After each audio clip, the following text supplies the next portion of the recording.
বিশ্বনবী পাগলের মতো একবার হাউজে কাউসারে যাবেন, একবার সিরাতে যাবেন, একবার পুলসিরাতের দিকে, একবার হাউজে কাউসারের দিকে পাগলের মতো দৌড়াতে থাকবেন।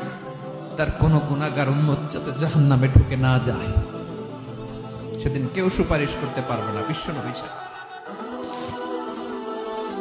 এজন্য 5 নম্বর আল্লাহ বললেন, মান যাল্লাযী ইয়াশফাউ ইনদাহু ইল্লা বিইযনিহি। কার সাহস আছে, কার এত বড় বুকের পাটা কিয়ামতের কঠিন দিন আল্লাহর সামনে দাঁড়িয়ে সুপারিশ করবে? কারো ক্ষমতা, কারো ক্ষমতা নাই।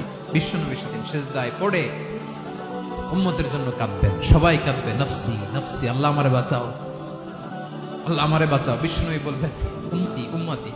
বিশ্বনবী আমার জন্য কাঁদবেন, আপনার জন্য কাঁদবেন, আমাদের জন্য সেদিন কেঁদে কেঁদে জাহান্নামের দরজায় দাঁড়িয়ে আমাদেরকে টেনে টেনে জান্নাতে ঢুকাবেন।